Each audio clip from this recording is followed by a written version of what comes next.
Hello friends, welcome to teach me study.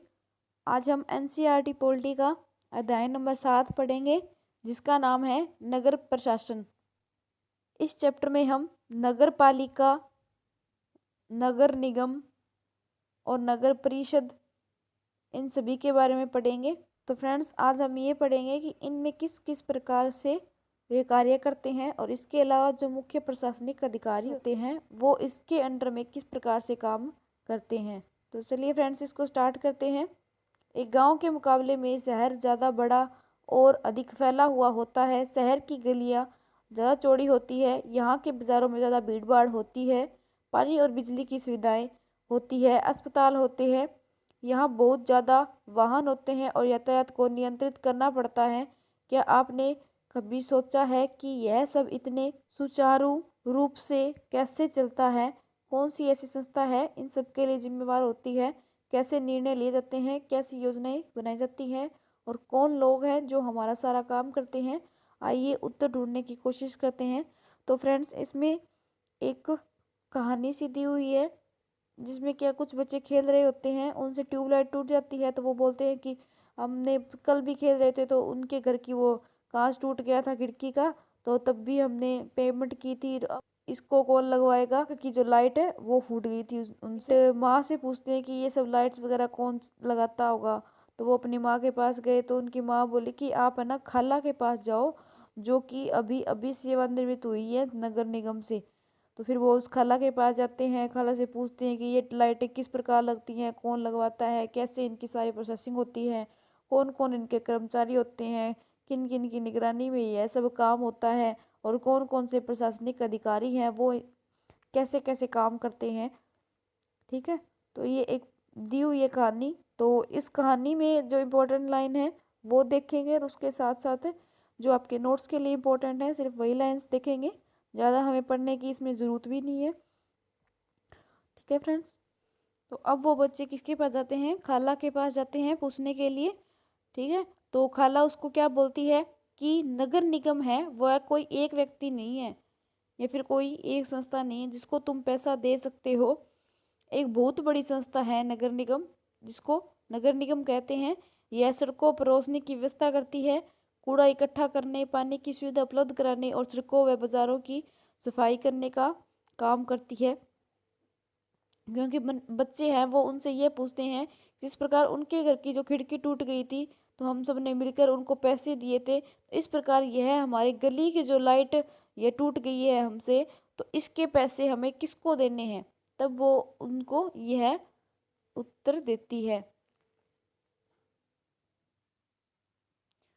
आगे है वो खाला यह बोलती हैं कि नगर निगम का काम यह सुनिश्चित करना भी है कि शहर में बीमारियां न फैलें।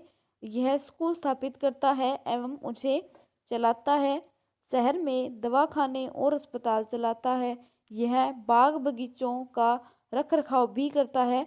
उन्होंने आगे जोड़ा, हमारे पुणे शहर बहुत ही बड़ा शहर है, यहाँ नगर प्रशासन चलाने वाले संस्थान को नगर निगम कहते हैं और छोटे कस्बों में इसे नगर पालिका कहा जाता है। तो फ्रेंड्स, जिसकी शहर की जनसंख्या कम होती है के लिए तो नगर पालिका होती है।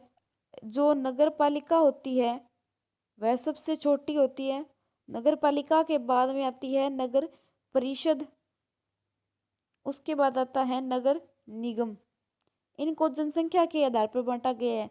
सबसे जो मतलब अगर कम जनसंख्या होगी तो उसमें तो नगर पालिका होगी, अगर नगर पालिका से ज़्यादा जनसंख्या होगी तो परिषद में होगी, परिषद से ज़्यादा जनसंख्या होगी तो वह निगम में होगी। अब हम यहाँ पे ये पढ़ेंगे कि जो निगम के पार्षद है वो किस प्रकार निर्णय लेते हैं और जो प्रशासनिक कर्मचारी हैं वह उन निर्णयों को कैसे लागू करने का प्रयास करते हैं। तो यहाँ पे एक प्रोसेस दी हुई है कि कैसे कैसे होता है। तो शहर को अलग अलग वार्डों में बांटा जाता है और हर वार्ड से एक पार्षद चुना जाता है। नगर निगम के कुछ निर्णय ऐसे होते हैं जो सारे शहर को प्रभावित करते हैं। ऐसे जटिल निर्णय पार्षदों के समूह के द्वारा लिए जाते हैं। कुछ पार्षद मिलकर समितियां बनाते हैं जो विभिन्न मुद्दों पर विचार विमर्श करके निर्णय लेती हैं। उदाहरण स्वरूप एक बस स्टैंड को बेहतर बनाना या किसी भीड़ भाड़ वाले बाजार का कचरा ज़्यादा नियमित रूप से साफ करना है या फिर शहर के मुख्य नाले की सफाई होनी है। पार्षद की समितियां ही पानी, कचरा जमा करने और सड़कों पर रोशनी आदि की व्यवस्था करती है। जब एक वार्ड के अंदर की समस्या होती है तो वार्ड के लोग पार्षद से संपर्क कर सकते हैं। उदाहरण के लिए अगर बिजली के खतरनाक तार लटक कर नीचे आ जाएं तो स्थानीय पार्षद बिजली विभाग के अधिकारियों से बात करने में मदद कर सकते हैं। जहां पार्षद की समितियां व पार्षद के विभिन्न मुद्दों का निर्णय लेने का काम करते हैं, वहीं उन्हें जो लागू करने का काम है वह आयुक्त यानी कि कमिश्नर या प्रशासनिक कर्मचारी करते हैं। आयुक्त या कमिश्नर या फिर प्रशासनिक कर्मचारियों को सरकार द्वारा नियुक्ति देती है। जो हमारे प्रशासनिक कर्मचारी जैसे कि राजस्थान में जो RAS है, एडमिनिस्ट्रेशन है, या फिर RPS होता है वो, तो इस प्रकार जो इनके जो अधिकारी होते हैं वो ही इन निर्णयों को आगे जनता पर लागू करने का काम करते हैं और इनकी नियुक्ति सरकार के द्वारा की जाती है क्योंकि इनके गवर्नमेंट एग्जाम्स होते हैं। अब यहाँ पे जो बच्चे हैं वो उनसे ये पूछते हैं कि यहाँ पे जो पैसे लगते हैं तो उसका खर्चा कहाँ से आता है। तो अब इसका उत्तर है वो खाला देती है। तो खाला ने जवाब में क्या कहा कि जो सारे वार्डों के पार्षद मिलते हैं और जब अपनी सबकी एक सम्मिलित राय से एक बजट बनाया जाता है और उसी बजट के अनुसार पैसा खर्च किया जाता है। पार्षद यह प्रयास करते हैं कि उनके वार्ड की विशिष्ट ज़रूरतें परिषद के सामने रखी जा सके। फिर ये निर्णय प्रशासनिक कर्मचारियों द्वारा क्रियान्वित किए जाते हैं। यहाँ पे दिया हुआ है कि नगर निगम को पैसा कहाँ से मिलता है। तो इतने सारे काम करने के लिए बहुत सारा पैसा चाहिए। निगम यह राशि अलग अलग तरीकों से इकट्ठी करता है, जैसे कि कर के रूप में।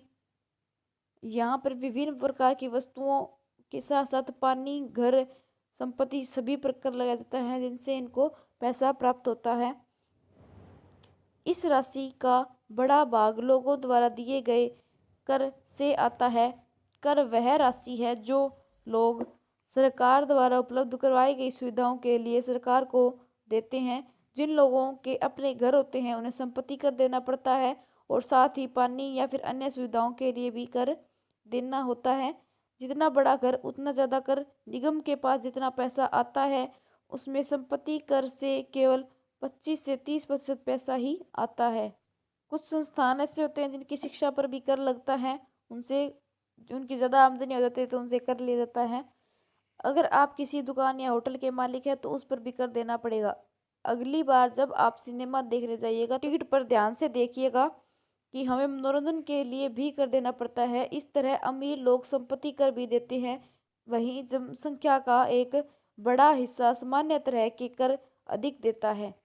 क्योंकि ऐसा तो है नहीं कि सारे लोग बहुत ज़्यादा अमीर होते हैं जो सिर्फ संपत्ति कर दे पाते हैं, लेकिन कुछ इसके अलावा आमजन भी होते हैं। तो आमजन के द्वारा ज़्यादातर जो कर दिया जाता है उनको भी इसमें शामिल किया जाता है। जो हमारा 80% जो कर होता है, वैसे तो मतलब अमीरों के द्वारा जो ज़्यादा दिया जाता है, जैसे कि किसी के द्वारा करोड़ों में दिया जाता है यह टैक्स, ठीक है। तो उसके अलावा क्या होता है कि आमजन के द्वारा जो दिया जाता है उसका भी 20% इसमें शामिल किया जाता है। दरअसल शहर में काम को अलग अलग विभागों में बांट देते हैं। जैसे जल विभाग होता है, जल विभाग में जैसे कि बड़े शहर होते हैं ना, उसमें पानी पर भी टैक्स लिया जाता है। तो वहाँ पे क्या करते हैं, जो अधिकारी होते हैं, पटवारी वगैरह होते हैं, वो क्या करते हैं, वो घर घर जाकर उनका ब्यौरा लेते हैं, उनके बारे में लिखते हैं। जैसे कि मेन जो मुखिया होते हैं घर के, उनका नाम, या फिर पानी की सप्लाई कहाँ से होती है, सब कुछ लिखते हैं वो। फिर बाद में क्या किया जाता है कि उन पे पानी का टैक्स लगाया जाता है। और जो बड़े बड़े शहर होते हैं उनमें यह सालों पहले से ही है नियम कि उन्हें पानी पर भी टैक्स देना पड़ता है। कचरा जमा करने का विभाग, उद्यानों की देखभाल का विभाग, सड़क व्यवस्था का विभाग इत्यादि में नगर निगम के सफाई विभाग में थी। उसी के लेखा विभाग में हिसाब किताब का काम करती थी। पुनर्चक्रण कोई नई चीज़ नहीं है। तस्वीर में दिख रहे व्यक्ति की तरह कई लोग बड़े लंबे समय से कागज, कांच, प्लास्टिक, धातु का पुनर्चक्रण कर रहे हैं। घरेलू प्लास्टिक के पुनर्चक्रण में कबाड़ी वाला एक महत्वपूर्ण भूमिका निभाता है। जो हमारी गलियों में कबाड़ी वाला फिरता रहता है, वो कचरे को, वो कबाड़ को उठाने के लिए आता है, वो लोग उसे कबाड़ बेच देते हैं। तो आगे वो खाला ये बताती है कि जो हमारी गली थी, हमारी गली में भी बहुत कचरा हुआ करता था, तो इसके लिए हमने लड़ाई लड़ी थी, बहुत सारे लोगों ने इसका विरोध किया था, तब जाके ये जो नगर पालिका वाले हैं उसने हमारे यहाँ से ये कचरा उठवाया था। तो आगे इनके विरोध के बारे में दिया कि उन्होंने क्या क्या बोला, कब कब अधिकारी ने क्या बोला, जो एक महिला थी गंगाबाई नाम की, उसका क्या क्या योगदान था। पहले तो मतलब वो लोगों ने आंदोलन किया, तो अधिकारी ने मान लिया कि हम ये सब करवा देंगे, लेकिन 4-5 दिन तक कोई भी कार्रवाई नहीं हुई थी। उसके बाद गंगाबाई और जो अन्य व्यक्ति थे उन्होंने दोबारा से बहुत अधिक मात्रा में और ज़्यादा मतलब फैला दिया था अपने आंदोलन को। तो और ज़्यादा फैलाने के बाद फिर बाद में वो बहुत मुश्किल से जाके जो अधिकारी थे वो उनकी बातें मानने के लिए तैयार हो गए थे। अब मैंने आपको ये स्टोरी बता दी है, तो आपको इसमें से इतना पढ़ने की ज़रूरत नहीं है। आप सिर्फ वो लाइन लिखोगे नोट्स में जो मैं आपको सिर्फ पढ़ा रही हूँ, तो आप लाइन्स भी वही लिखोगे। इसके अलावा स्टोरी को मैंने आपको बता ही दिया है को क्या सी और क्या स्टोरी है इसके बारे में। खाला के सेवानिवृत्त होने के बाद से क्या क्या बदला।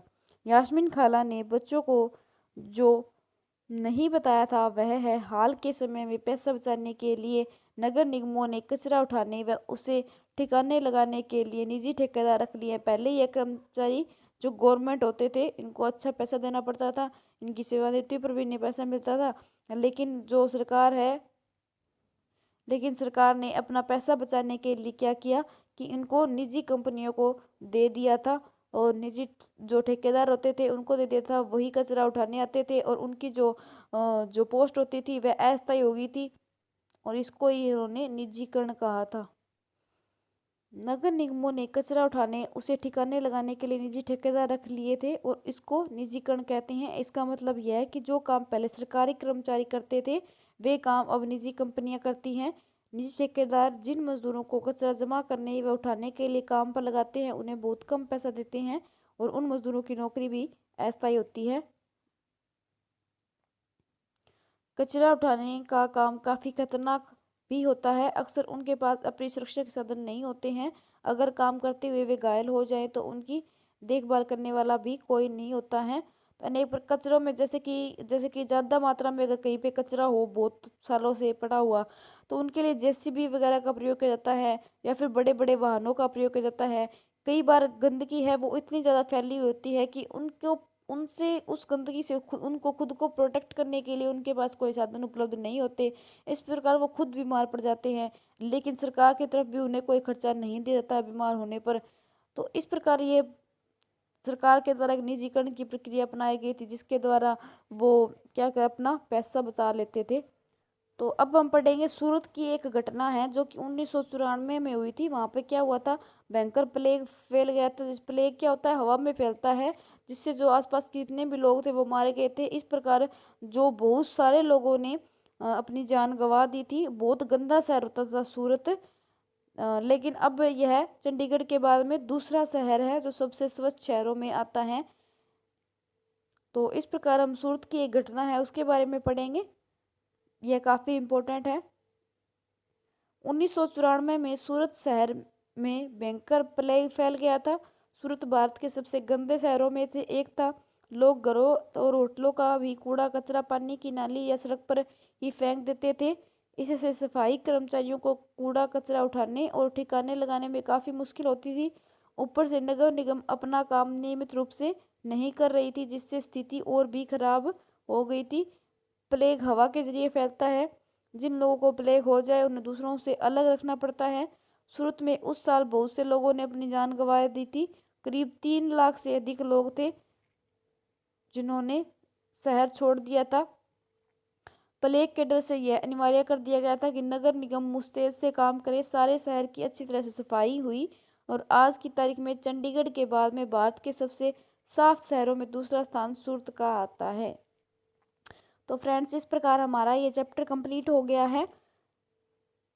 हमने इस चैप्टर को एक स्टोरी के माध्यम से पढ़ा है पूरा। तो आपको जो मैंने स्टोरी है, स्टोरी को पढ़ने की आपको ज़रूरत नहीं है। स्टोरी को मैंने आपको बता दिया है साथ के साथ कि इसके अंदर सिर्फ 2 स्टोरी है। पहली जो नगर निगम में खाला काम करती थी वो उनके बारे में बताती है कि नगर निगम कैसे काम करता है। और दूसरी थी कि जो उनके गली मोहल्ला था उसके अंदर जो कचरा था उसको हटाने के लिए लोगों ने बहुत ज़्यादा विरोध किया, तब जाके यह सब कुछ साफ हो सका है। पहले आज जैसी स्थिति पहले नहीं हुआ करती थी। तो इस प्रकार हमारा चैप्टर कंप्लीट हो गया है फ्रेंड्स। तो अब मिलते हैं नेक्स्ट वीडियो में।